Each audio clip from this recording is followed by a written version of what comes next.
नमस्कार, आप देख रहे हैं 24 न्यूज। मैं हूं आपके साथ पूर्णिमा। बुलेटिन में सबसे पहले बात करेंगे महाराष्ट्र के नासिक जिले की, जहां एक मल्टीनेशनल कंपनी में धर्मांतरण रैकेट का खुलासा होने के बाद समूचे देश में हड़कंप मचा हुआ है।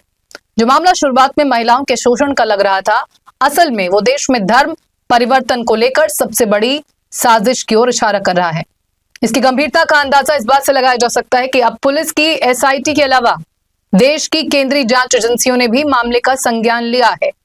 सूत्रों के मुताबिक एटीएस, एनआईए और सीबीआई भी इस मामले की जांच कर सकती है। कहा यह जा रहा है कि आतंकवाद और धर्मांतरण दोनों एंगल से मामले की जांच हो सकती है। एजेंसियों ने केस से जुड़ी जानकारी मांगी है। ये केस अब सिस्टम की कई परतों को खोलने वाला केस बनता जा रहा है। आरोप यौन शोषण के हैं, आरोप जबरन धर्म परिवर्तन के हैं और अब जांच में एक संगठित नेटवर्क की बू भी आने लगी है। सबसे चौंकाने वाली बात यह है कि इस पूरे मामले में एक महिला, जिसे लेडी कैप्टन कहा जा रहा है, अहम भूमिका में सामने आई है। सवाल उठता है कि क्या यह सिर्फ कुछ लोगों की हरकत थी या फिर इसके पीछे कोई बड़ा रैकेट काम कर रहा था। अब जब केंद्रीय एजेंसियों की एंट्री हो चुकी है तो यह मामला और भी गंभीर मोड़ लेता दिख रहा है। नासिक पुलिस की जांच के बाद इस केस की पूरी रिपोर्ट एनआईए, एटीएस और आईबी को सौंप दी गई है। एसआईटी ने भी अपनी जांच में जुटाए गए अहम सबूत और इनपुट इन एजेंसियों के साथ साझा किए हैं। इस बीच फरार आरोपी निदा खान, जो इस नेटवर्क की लेडी कैप्टन बताई जा रही है, जांच का सबसे बड़ा केंद्र बन गई है और उसकी तलाश तेज कर दी गई है। जांच में सामने आया है कि निदा खान इस पूरे नेटवर्क में बेहद रणनीतिक भूमिका निभा रही थी।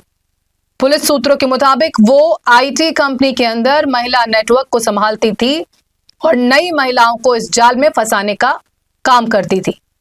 आरोप है कि वो पहले दोस्ती और भरोसे का माहौल बनाती थी, फिर धीरे धीरे उन्हें धार्मिक प्रक्रियाओं की ओर ले जाया जाता था। सूत्रों के अनुसार ये प्रक्रिया इतनी योजनाबद्ध थी कि पीड़ितों को शुरुआत में किसी साजिश का एहसास ही नहीं होता था। बताया जा रहा है कि आरोपी महिलाओं को नमाज, कलमा और हिजाब जैसी चीजों की ट्रेनिंग देने लगती थी।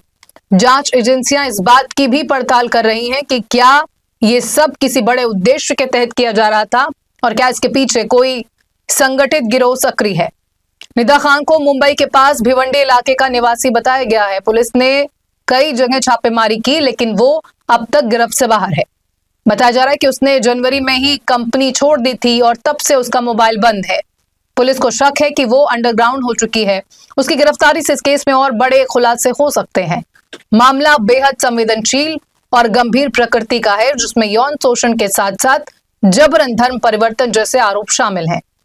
नासिक पुलिस की जांच में एक संगठित नेटवर्क के संकेत मिले हैं। इसी कारण एनआईए, एटीएस और आईबी जैसी केंद्रीय एजेंसियों को रिपोर्ट सौंपी गई है, ताकि इस केस के हर पहलू की गहराई से जांच हो सके और अगर कोई बड़ा नेटवर्क है तो उसका खुलासा किया जा सके। जांच एजेंसियों के अनुसार निदा खान सिर्फ एक आरोपी नहीं, बल्कि इस नेटवर्क की एक प्रमुख कड़ी है।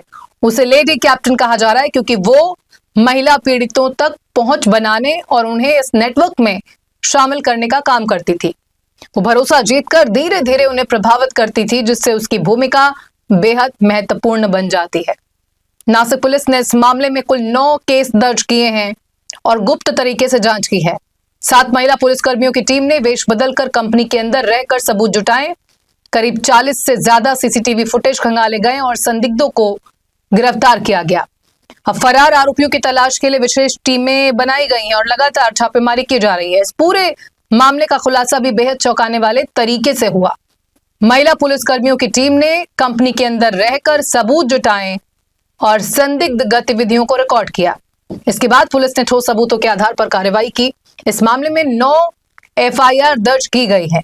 लगाए गए आरोपों में यौन उत्पीड़न, शादी का वादा करके बार बार शारीरिक संबंध बनाना, जबरन धन परिवर्तन का प्रयास और धार्मिक अपमान शामिल है। इसके तहत कर्मचारियों को नमाज पढ़ने और मांसाहारी भोजन करने के लिए मजबूर करने जैसे आरोप भी लगाए गए हैं। पहला जो केस दर्ज हुआ उसमें जुलाई 2022 से फरवरी 2026 के बीच की घटनाओं का जिक्र है। एफआईआर के मुताबिक आरोपी दानिश शेख, तौसीफ अत्तार और निदा खान पर आरोप है कि उन्होंने हिंदू देवी देवताओं के बारे में अपमानजनक टिप्पणियां करके एक महिला कर्मचारी की धार्मिक भावनाओं को ठेस पहुंचाई। आरोपी तौसीफ अत्तार ने शादी का झूठा वादा करके पीड़िता के साथ शारीरिक संबंध बनाए, जबकि दानिश शेख ने ऑफिस की लॉबी में उसके साथ अश्लील हरकतें करके उसकी गरिमा को ठेस पहुंचाने की कोशिश की। वहीं जो दूसरा केस दर्ज किया गया है उसके मुताबिक आरोपी रजा मेमन और शाहरुख कुरैशी पर एक महिला कर्मचारी को घूरने, उसे गलत तरीके से छूने और उसके निजी वैवाहिक जीवन के बारे में शर्मनाक टिप्पणियां करने का आरोप है। औपचारिक शिकायत के बावजूद कंपनी के हेड ऑफिसर ने कार्रवाई करने के बजाय कथित तौर पर आरोपियों को बढ़ावा दिया। वहीं तीसरी एफआईआर में आरोपी शफी शेख पर आरोप है कि उसने पीड़िता को अश्लील तरीके से घूरा और मीटिंग के दौरान उसका मजाक उड़ाया। वहीं तौसीफ ने पीड़िता के वैवाहिक जीवन में बच्चों की कमी को लेकर बेहद शर्मनाक टिप्पणियां की और शारीरिक नजदीकी बनाने की कोशिश करके उसे अपमानित किया।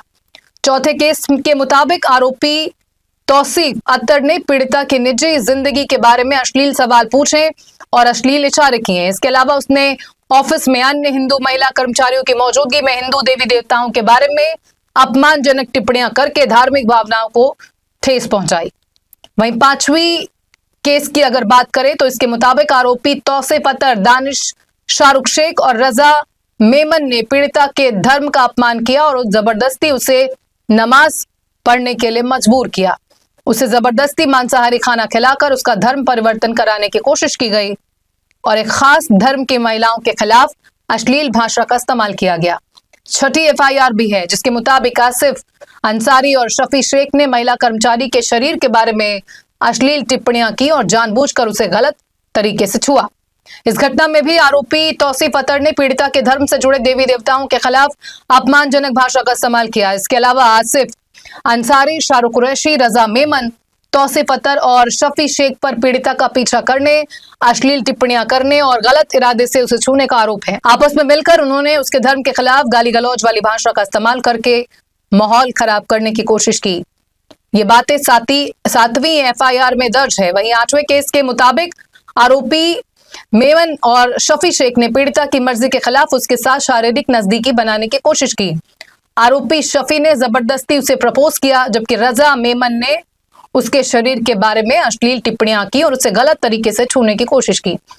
वहीं पुलिस ने जो 9वीं एफआईआर दर्ज की है उसके मुताबिक आरोपी रजा मेमन और शाहरुख कुरैशी ने पीड़िता के साथ अश्लील बातचीत की और अश्लील हरकतें भी की। पीड़िता के मना करने के बावजूद वो उसकी निजी जिंदगी में दखल देते रहे, उस पर नजर रखते रहे और उसके शरीर के बारे में अश्लील टिप्पणियां करके उसे मानसिक और शारीरिक रूप से परेशान करते रहे।